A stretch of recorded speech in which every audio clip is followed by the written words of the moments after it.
Right, in studio with me, Dean Jones and Sunil Gavaskar. But before I start the discussion, let us just wish Dean Jones a very happy birthday. He turns a young 35 today. And the reason I wish you in advance is because that's the only good time that you're going to have on the show. The rest of it is going to be Aussie bashing. It is. Right? So, and deservedly so.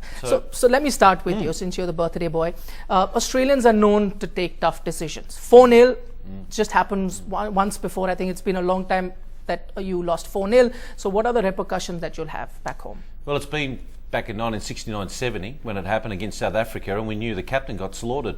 Bill Lawry got dropped. He was still a gun player at the time, and Ian Chappell took over from there. So there will be some sort of repercussions, whether it be towards Pat Howard, the high performance manager, or whether it'll be towards the coach. Who knows? But in Australia, we have a AFL, Aussie rules football, and I'll tell you, that's the number one sport by miles in Australia. And they are ruthless when it comes to a team not performing properly. And I'll tell you right now, if this was an AFL football team, the coach and a couple of guys will definitely be slaughtered today. So only the management, nothing to the players? You think you'll give them the benefit of the doubt? Not much you can do with the players at the moment. There's a certain amount of guys at the moment. It's got to come down to preparation and picking the right teams, the culture within the team. You had 4 players being sacked in one match, all that type of stuff. So are the right decisions being made? Do we panic? No doubt the conditions will be completely different in England. But mind you, with the team I see at the moment, whether they prepare turners or prepare pitches that'll swing, I don't think this team is right up to it at the moment. Right. So not a great record for Australia, but a great record for India. 4-0 has never happened in the history of Indian cricket. In terms of stat, the most dominating performance ever. But in terms of analysis, have you seen in your playing days or as a commentator, do you think this was the most dominating test performance by an Indian team? Oh, certainly. I think when you look at a 4-0 win, I don't think it's happened too often in the history of Indian cricket. Yes, I think we won 3-0, but I think this was complete, total domination of the team in all departments of the game.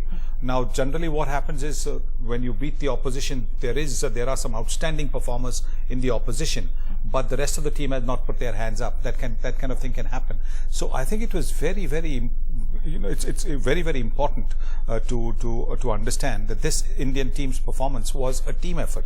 You look at it, Ashwin taking so many wickets, Jadeja 20+ wickets, 2 guys scoring over 400 runs, Mahendra Singh Dhoni's double 100. So it wasn't that there was just one person or dependence on 1 or 2. It was the core group that came to the party and did really well. So I think we've got to rejoice in the victory, and because there's so much of hope for the future.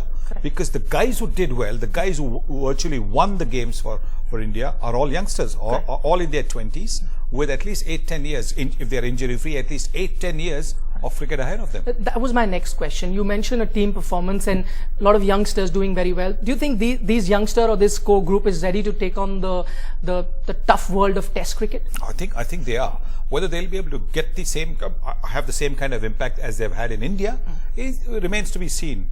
But certainly, I think what has happened is there has been a development of a lot of players from being fringe players to good players to being top players. And I think, that is always a very good sign when the fringe players, develop and develop quickly from being, good players or useful players to top performing players. And I think that is a big plus for India after this series.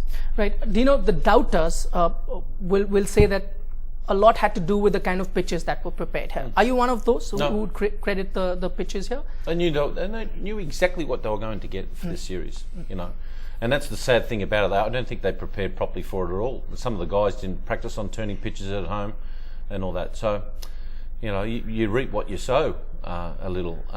But at the same time, talking about Sunny with the youngsters, the hardest thing to teach a young kid is to win. And to actually learn how to win and be in a winning environment at a very early development of their careers is massive for the development for this team to go forward. And sure, India has to do well overseas and all that type of stuff, and it will happen. And it's interesting, we heard Dhoni saying before that they risk selection coming into this by only going with 5 batsmen. He doesn't still rate himself as a batsman, which I thought was quite funny in itself. But and I do, obviously. But look, we've got a long way to go. And and some of our youngsters in our team have been mauled. They've been mauled here, and some of them are going to have to go back to the closet and start to work on their games a bit more to come out of this. So we've got a long way to go. Right. Just looking at the two series, India lost 4-0 in Australia. Australia losing here 4-0. Even in terms of individual performances, I was just looking at a few stats, just 100 from both sides when they were touring. Which is the best way to find out now that which is a better team in Test cricket? Both teams have won or dominated in their own backyard. I don't think you'll ever get a real answer to that, because teams at home are always harder to beat than overseas. Yeah, okay, India lost to England, but England had the bowlers to exploit the Indian conditions. If there was another quality spinner along with Nathan Lyon, maybe India would have not had it easy. I'm not saying India would have lost, but they wouldn't have had it as easy as they've had.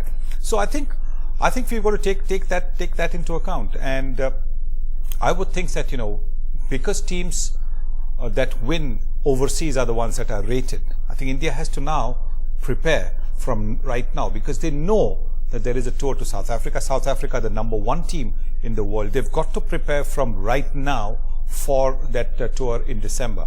So if it means making a few sacrifices here and there, planning ahead, maybe going to South Africa earlier, maybe sending even an A-team earlier.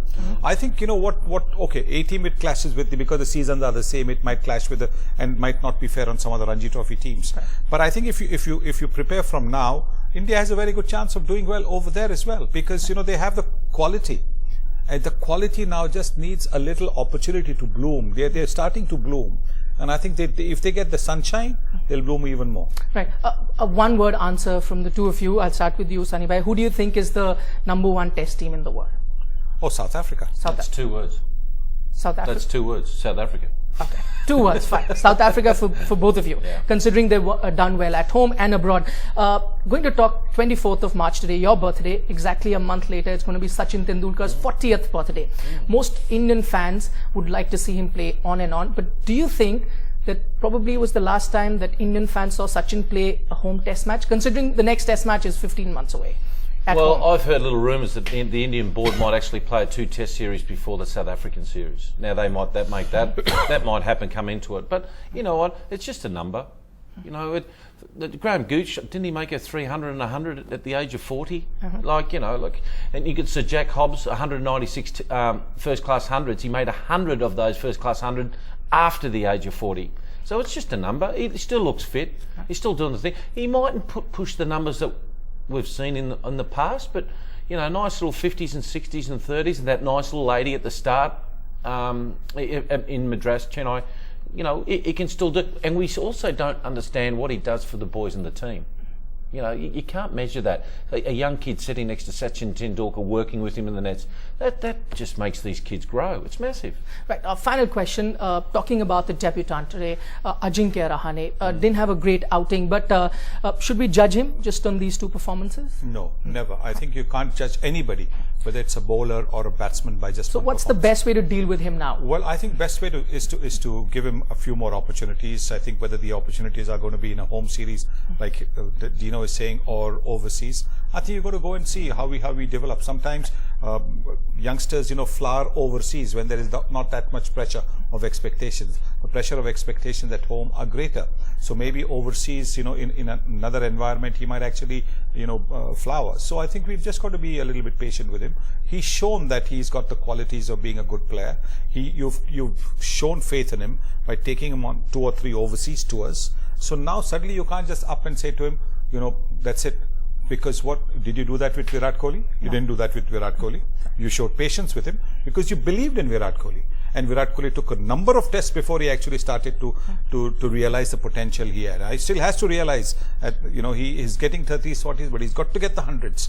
Because the 100s come in at this age when you're 23, 24. This is the time when you get those big 100s. Right. So I think this is why I think we need to show faith in Ajinkya Rahane. We're running out of time. Do you know you want to make I just want to say, Zahir Khan, where is he? And Umesh Yadav, where are they going to be fitting into your team? Because they're massive players, yeah? Well, I think Umesh Yadav will come back after he's fit. Whether Zahir will be able to get a look in, that is the question.